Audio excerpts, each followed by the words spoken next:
Today we're in Nashville, Tennessee, the heart of songwriting, at Vinyl Archaeology Studios. It's an awesome studio, check it out. But first, we're going to hear singer-songwriter Mandy Brooke perform one of her originals, and then I'll interview her about the craft of songwriting. Go. Hey everyone, my name is Mandy Brooke, and this song is an original song called Living and Chasing the Dream. I wrote this with a friend and my producer, Kris Bradley, and it's available on my EP called Hammer, available anywhere music is sold, iTunes, Spotify, you name it.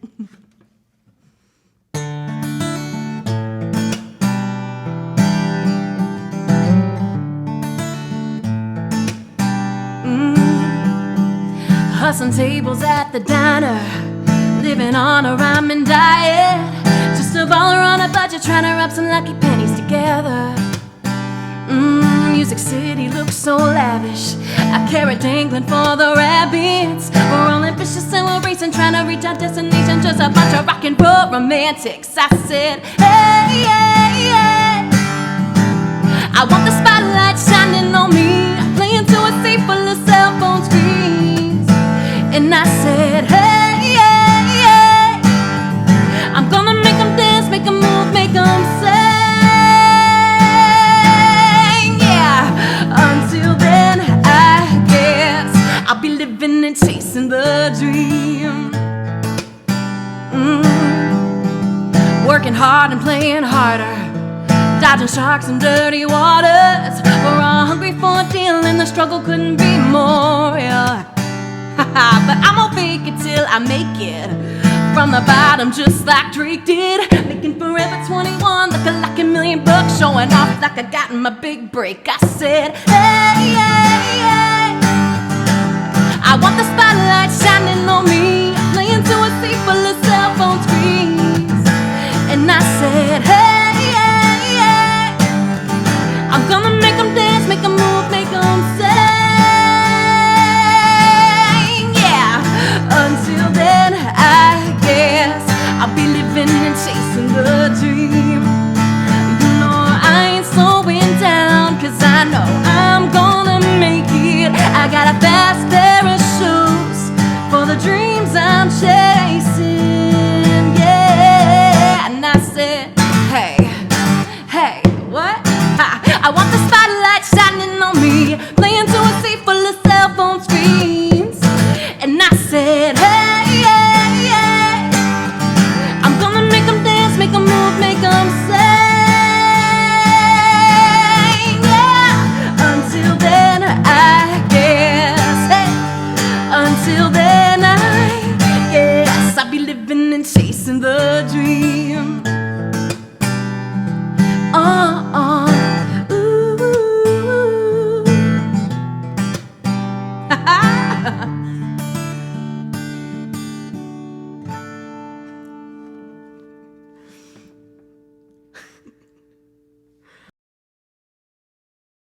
Here we go, guys.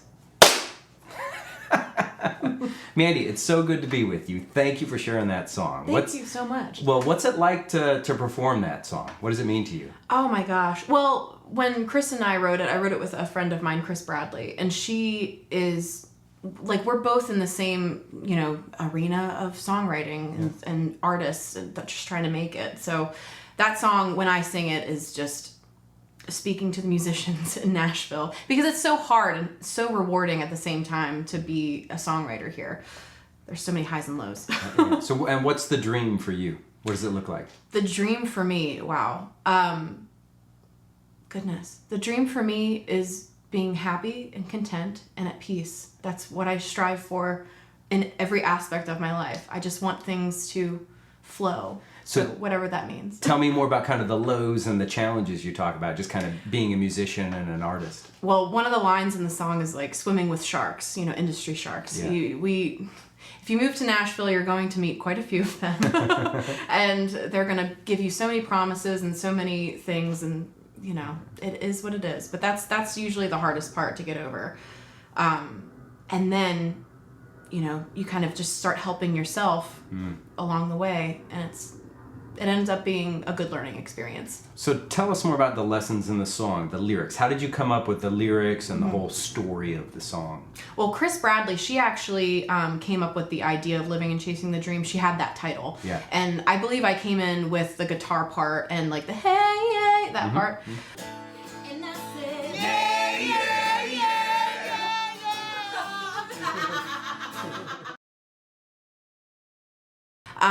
And we just kind of collaborate. She's a great, great lyricist. She melds things into each other. It's so amazing. But basically it was just our experience. We just wrote down our experience. At the time I was working at a restaurant. I'm doing music full time now though. And tussling tables at the diner, living on a ramen diet. Yeah. Just a baller on a budget trying to rub some lucky pennies together. I remember getting like, pennies as tips. I'm like, what am I doing? I'm in Nashville and I'm not doing music. So, right. And especially, with her, she's my business partner as well. We've learned together just to help ourselves. It's all about, nobody's going to come to your rescue. You have to do it for yourself. Absolutely. So what's it like collaborating with someone else and kind of, because for me, when I wrote my songs, I was like, I want to do everything and all the parts and I want to make it my song. I mean, there was a kind of this barrier to other people. And then when I started to collaborate, it was fun and interesting. But for you, what's it like to actually collaborate and share the ownership of a song? I believe that's the only way to do this business. It's all about collaboration. It's all about rising together as well. Because, Drake and Ariana Grande, they have whole teams of people, and they can't do it by themselves. There's just so many aspects of this business that you can't handle all on your own. Yeah. You can at first, for sure, helping yourself, but at the same time, it's just, sometimes you need to outsource. You need to, you run out of song ideas and you need to collaborate. Yeah. It's the only way to be. Build your team, right? That's an important message. Now, back to the musical side, how do you think about the chords that you select, the song structure, the musical side of each song you write, and specifically this one?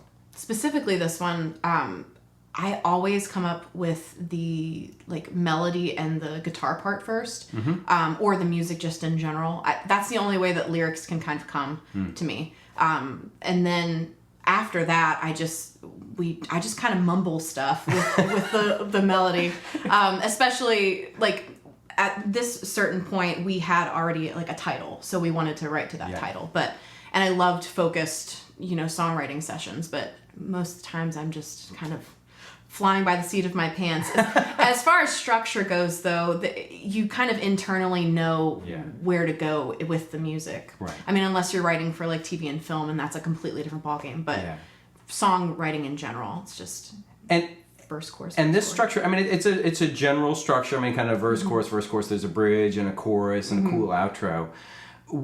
Do you ever veer away from that? Do you try very different song structures, or do you stick with that traditional structure when you write?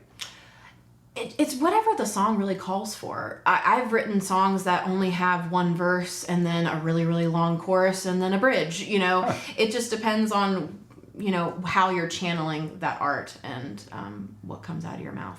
So it could be, but most times it's mostly a verse, a chorus, a verse, a chorus, a bridge. Cool.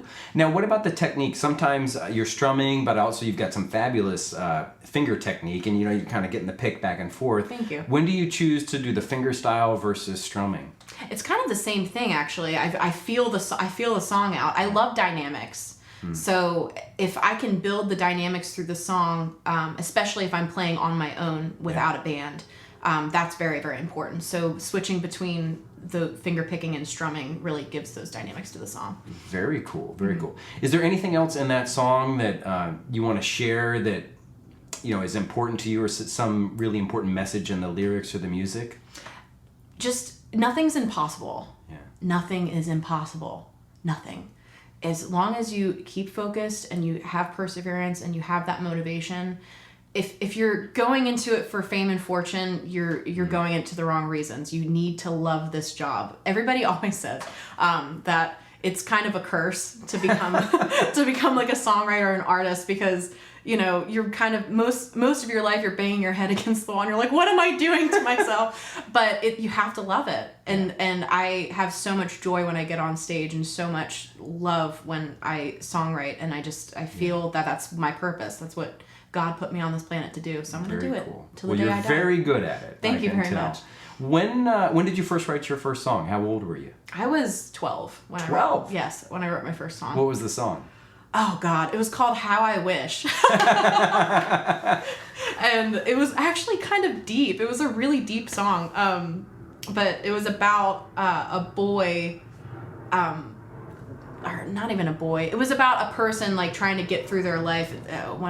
How I wish the scars so deep in skin would let the good people in, or something like that. It was very about the world, and you know how you were a deep thinker for 12. I was super deep. My first like influence ever was Zakk Wylde for Book of Shadows, that whole album. That is actually one of my favorite albums of all time. I loved Mandy before, and I love her even more right now. That is a fabulous album. It's fantastic. It was my biggest influence growing up as a kid. I was listening to Zakk Wylde's Book of Shadows and Destiny's Child. So like, oh wow.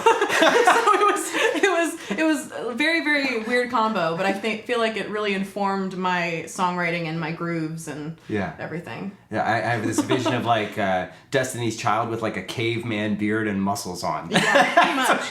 What that looks like. Do you like Black Label Society too? I do love Black Label Society. I love Black Label. I mean, Zach, and this is what's interesting too, because when I write kind of acoustic rock stuff, but the reason I picked up guitar was Metallica. Yeah. I love Metallica, I love Iron Maiden, I love Rodrigo y Gabriela, I played piano for a while, I was in a ska band. Yeah. And it's weird how it all just kind of comes out in whatever your style and genre is. So who else influences you in your musical style? Oh my gosh. Well, my older influences like stemmed from a lot of metal, like Dimebag Darrell and Pantera. Oh, of course. Especially like I love Pantera. But moving on like to pop things, like obviously Beyonce, Destiny's Child. Modern day, I love Doja Cat. I love Nicki Minaj and anybody with tude and that owns themselves. Yeah. I'm all about it. I'm all about somebody that can just walk into a room and be like, yeah, this is me. Yeah. Here I am. So what's it like when you perform? I mean, how did your confidence evolve from a 12-year-old girl writing songs to now you're in Nashville and you're on stage? What's it like to be up there? I just go balls to the wall. Like, if you're not going to leave your guts on stage, why are you there? You know? Absolutely. So even in writers' rounds and stuff, I just go balls to the wall, and it's like, all right, this is going to be what it's going to be. I'm either going to, you know, make everybody leave or make everybody stay. It's there's no gray area. It's either you're there or you're not. Is there a warm-up ritual you have right before you get up on stage too? Usually I do some vocal warm-ups. Yeah. My voice teacher, Susan Heisey in Nashville, she's fantastic, and she's given me a lot of warm-ups to use Lululus and wee wee wees, wee wee wee. Do the sound you did right before you started this one. Yeah. And why? There's a reason you do that. Why do you do that? I did my voice warm up in the car, and then that kind of just awakens the little dust that's in there sometimes. Of course. Especially if I was talking for quite a while before I sang, so needed to wake it up. And it gets you reset. I had a wonderful vocal coach, Kat was her name, and she would take a tablespoon of olive oil before we warmed up. We'd do more warm-ups, then we'd do a tablespoon of honey, and I got in this habit of like, I couldn't sing unless I had a tablespoon of honey, right? And it's weird because it just, there's something about the ritual that's like, you're on for the performance. Absolutely. Right? And I don't like to talk to anybody beforehand. I don't get nervous, but I get anxious. I actually get anxious the entire day beforehand. And then once I'm on stage, it's completely normal. But what about you? Do you get nervous or anxious before you go on stage? Sometimes I don't. I used to get very nervous. And but sometimes it's like this little kind of pocket right there. Not like my gut, but it's more up here. And I just say, that's cool, own it, and once I get in motion, I know I'll be fine, right? And when I first started singing, the first performance I did in college, I remember I was like, and the mic's right there. And I was like, no, I could see the crowd lean in because they couldn't hear me because I was just so scared. And it took me a long time to really say even I was a singer, right? Really? But once I put that stake in the ground, it became easier. So for me, it really just came down to doing. And it's going to be messy at first. It's going to be frustrating and you're going to sweat and cry and things will happen. But the more you do it, you just get there. Are there parallels for you and kind of how your performance technique has evolved? Definitely. I mean, I feel like I was 9 when I did my first karaoke contest. I won $100. But when I did that, it was, I feel like I've always had like a confidence on stage that that's always kind of been natural. I'm thankful for it. Yeah. But yeah, that anxiety, the anxiety of knowing exactly what you're about to be doing. It's like, you put forth so much energy. Absolutely. So much energy. Like, I am so exhausted after a gig, especially after like a 3 or 4 hour gig. Oh my gosh. Yeah. I'm down for a day at least. So I'm sorry, what was your question? No, it's just about the performance. Like, what's it really like and how you've evolved. And so, you're on stage and you get nervous, but the more you do it, the easier it becomes. Yes, absolutely. Right? The more you do it, the easier it becomes. 100%. So you got a couple tips for people out there that they want to perform, but they're holding back. What tips would you give them to really build that confidence that you have? Perform in the mirror. I always used to perform in the mirror with my guitar, with a microphone, and I kind of like looked at my body and was like, okay, this is how my body feels when I'm doing this movement. Yeah. And I kind of analyzed myself. I'm a Virgo, so I have to analyze.